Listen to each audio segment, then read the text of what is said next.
Ya, assalamualaikum warahmatullahi wabarakatuh. Jumpa lagi di channel ini, teman-teman ya. Oke, pada video kali ini, teman-teman ya, aku akan bahas tentang apa itu Shopee teman-teman ya, sesuai dengan judul thumbnail kita hari ini, teman-teman ya. Karena jujur di sini aku gabung di beberapa grup WA dan Facebook, teman-teman ya. Banyak teman-teman pemula kita yang ibaratnya baru terjun di akuarium air laut, itu masih belum tahu tentang apa itu Shopee, teman-teman ya. Karena banyak pertanyaan-pertanyaan yang muncul gitu loh. Terutama yang pertama, apa itu copepot? Kemudian yang kedua, kok bisa sih copepot itu muncul di akuarium kita? Nah, kemudian yang ketiga, apakah copepot itu berbahaya atau aman sih untuk di akuarium air laut kita? Kemudian yang keempat, gimana sih cara penanganinya sudah overpopulasi, teman-teman ya? Nah, oke, di sini aku akan jawab yang pertama dulu, teman-teman ya, yaitu apa itu copepot, teman-teman ya. Nah, copepot itu sendiri adalah hewan grup crustacea kecil yang hidup di air laut maupun di air tawar, teman-teman. Jadi di air tawar pun sebenarnya juga ada, teman-teman ya.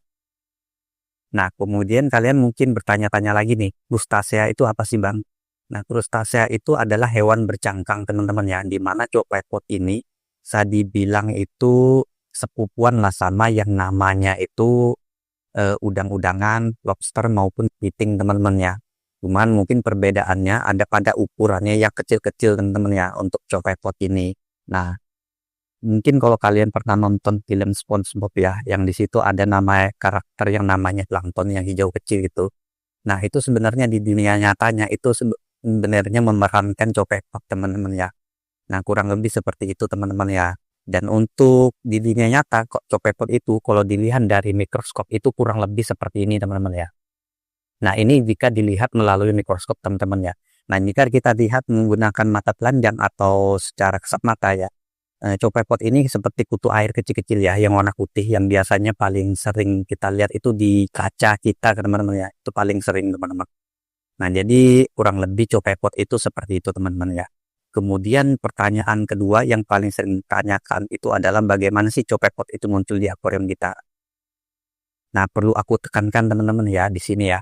Copepot itu sumber makanannya, teman-teman ya, itu adalah fitoplankton dan diatom, teman-teman ya. Dan biasanya saat kalian cycling ya di minggu pertama itu akan muncul yang namanya diatom. Nah, itu bersamaan, teman-teman ya, dengan munculnya copepot sebenarnya, teman-teman ya.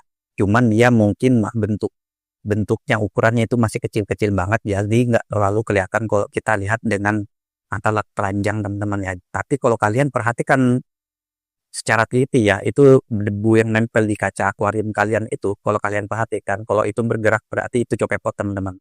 Jadi kurang lebih seperti itu, teman-teman. Alasan kenapa copepot itu bisa muncul di akuarium kita, teman-teman ya, karena ya itu munculnya diatom di akuarium kita, teman-teman.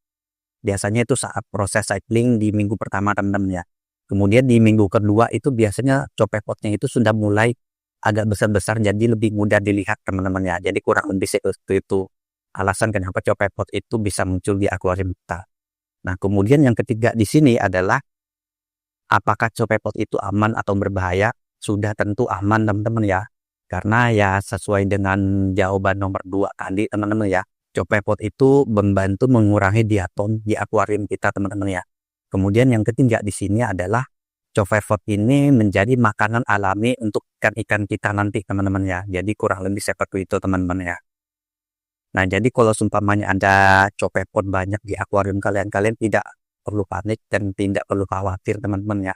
Justru yang harus kalian khawatirkan jika tidak ada copepot sama sekali di akuarium kalian, teman-teman. Karena copepot itu adalah tanda pertama ya kalau akuarium kita itu sudah mulai mature atau layak huni, teman-teman. Nah, ibaratkan kalau tank ini adalah rumah, ibaratnya. Nah, dengan adanya copepot itu menandakan bahwa rumah itu sudah mulai layak huni, teman-teman. Jadi itu, teman-teman ya. Nah, kalau misalkan copepot ini di rumah kalian atau di tank kalian itu sudah tidak bisa hidup, ya gimana kalian mau ngerawat, ibarat mau pelihara ikan atau koral yang ibaratnya lebih sensitif, teman-teman ya. Nah, kurang lebih seperti itu, teman-teman. Nah, kemudian pertanyaan yang keempat, yang paling sering muncul, gimana sih cara mengatasi atau mengurangi populasi copepot? Ya cukup kasih ikan aja, teman-teman ya, terutama ikan mandarin, teman-teman ya, yang bentukannya ini seperti ini, teman-teman ya. Nah, dia ini adalah ikan pemakan copepot, teman-teman. Nah, sebenarnya ikan Nemo ini juga bisa makan copepot kok. Cuman memang nggak seintens untuk ikan Mandarin seperti ini teman-teman ya. Cuman dia pasti makan juga. Nah, kurang lebih seperti itulah penjelasan singkat mengenai copepot di akuarium laut kita teman-teman ya. Nah, mungkin buat kalian yang masih belum ada yang paham ya tentang apa itu copepot, masih belum jelas lah ya, kalian bisa komen aja di bawah, atau kalian punya pertanyaan lain seputar akuarium laut, kalian bisa juga komen teman-teman ya. Nanti aku usahain untuk jawab satu-satu teman-teman ya. Dan ya kayaknya sampai di situ aja teman-teman ya kalau untuk video kali ini teman-teman ya. Nah, jika kalian rasa video ini bermanfaat, jangan lupa untuk like, komen, dan subscribe ke teman-teman ya. Bagi yang sudah subscribe, aku ucapin terima kasih banyak teman-teman ya. Dan ya, aku akhiri untuk video kali ini teman-teman ya. Wassalamualaikum warahmatullahi wabarakatuh. Sampai jumpa di video-video selanjutnya teman-teman. Bye-bye.